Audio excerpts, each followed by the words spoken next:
On this week's episode of GVTV, we get a look into an event that a local church has put on called Strike for Hunger. what the fat man in the North Pole's been up to during his downtime before that yearly fateful day rolls around. And what the HOSA kids have been up to, and what the Health Occupations Students of America even is.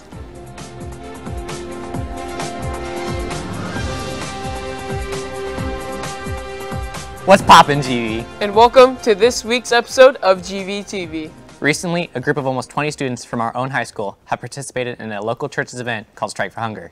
They went 30 hours without eating and spent their time learning about people who are malnourished all over the world.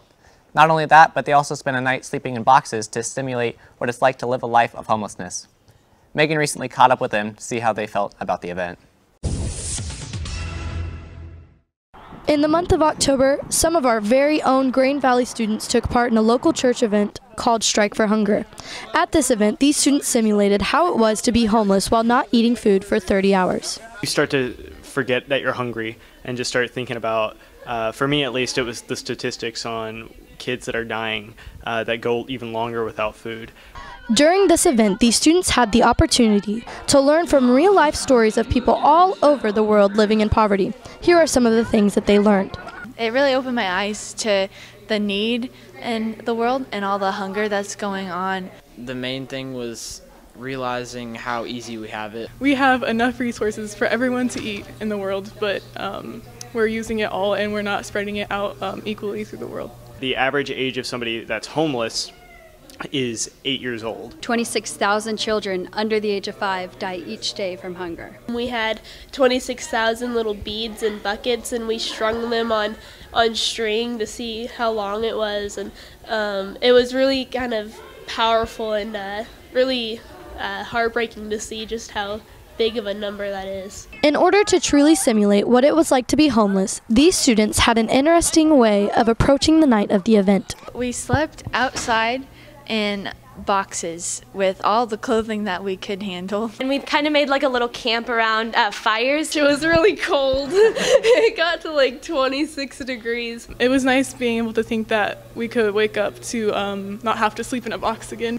It just made us realize that not everybody that's homeless has a box even, or even has people to surround them in order to break the wind on these cold nights. Another part of this event was a water walk. This was used to simulate some of the great distances that people in third world countries have to travel just to get clean water.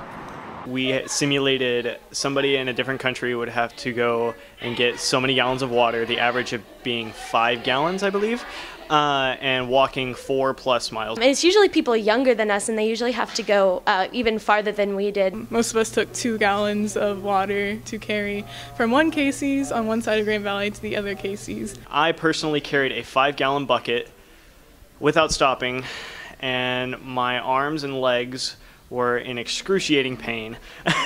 Just crazy, like it seems like it'd be impossible. And we did that we ate 8 hours before we did this. We did the water walk. They probably didn't eat the day or even more possibly. These students worked very hard prior to the event to raise money through people sponsoring them to do this 30-hour event. Our goal was $3,400. I know we made, if not surpassed. 2,400 of that will go towards feeding kids in Cambodia for a year, and the other 1,000 will go towards our missionaries in Peru to help them get registered with the government, so donations that come to them won't be taxed. Hopefully, we can all learn something from their testimonies about what they have learned from this experience. This has been Meagan Hodges from GVTV. Back to you in the studio.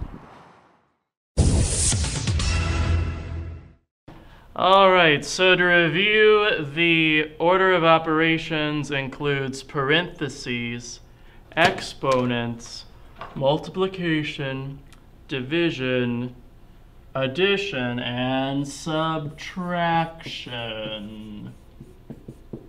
Next class period, I am not going to be here. There will be a sub, and you will have work to do.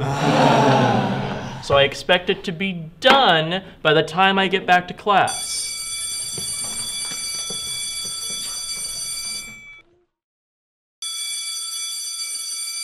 Hey there, kids. I'm your sub. Yeah, you know that homework they talked about? well, forget about it. High five. Let us enjoy some fun time together. Come on down to Firehouse Sub, located 715 North Highway 7, Blue Springs. Phone number is 816-229-2440. Again, that's 816-229-2440. They're open 10:30 a.m. to 10 p.m. every day. I love Firehouse from my head to the fresh cut tomatoes.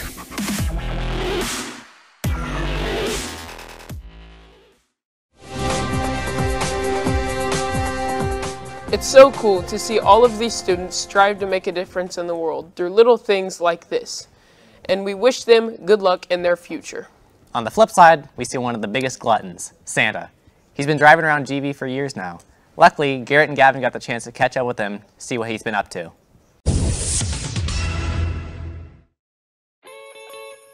The jolly old dude comes once a year, but for some, it's their life's work. Santa has switched over from the sleigh to a more modern type of transportation that has been a huge boom within the community, and Santa has felt the effect too. Receiving more and more love, there's just no stop to the joy he receives from spreading Christmas cheer.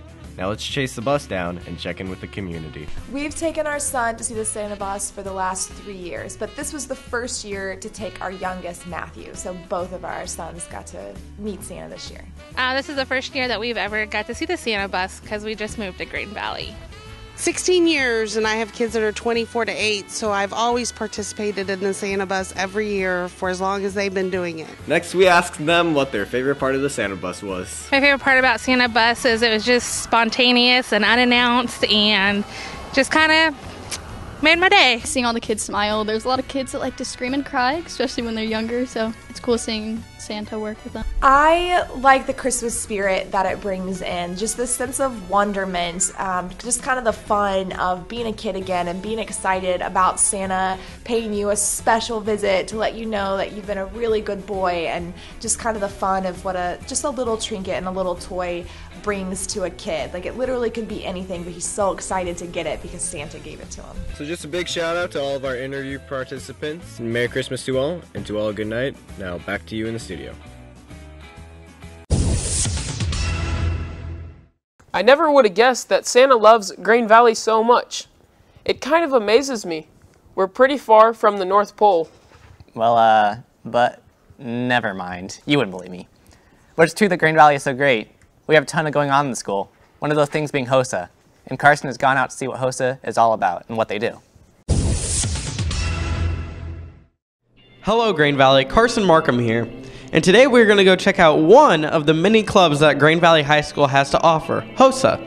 We have the executive board here today to explain what that is for those who don't know and why you might want to join it. So let's go check it out.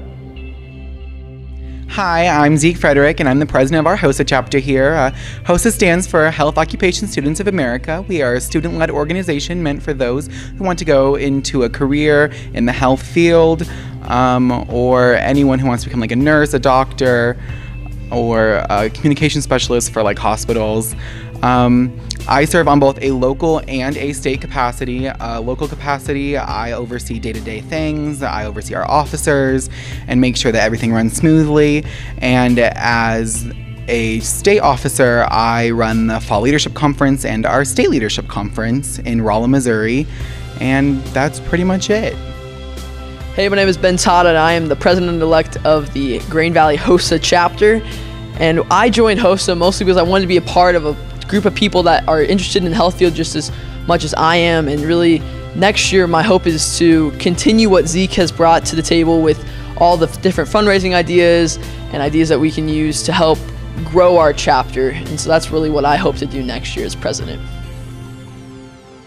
I'm in HOSA because I love to do the competitive events, and we are able to give back to the community with different events that we do, and we get to go on cool field trips. We were able to go to the nuclear power plant reactor at Mizzou and get to learn about the cancer research they're doing with that and see glow-in-the-dark pigs. Anybody can join HOSA. I myself do not want to go into the medical profession after high school, but I just love doing the competitive events, and so that's why I'm in it, and it's really fun to hang out with all the other people. Thank you guys. For those of you who might want to join HOSA next semester, be sure to talk to Miss Dace for all the details. This has been Carsen Marcum, back to you in the studio.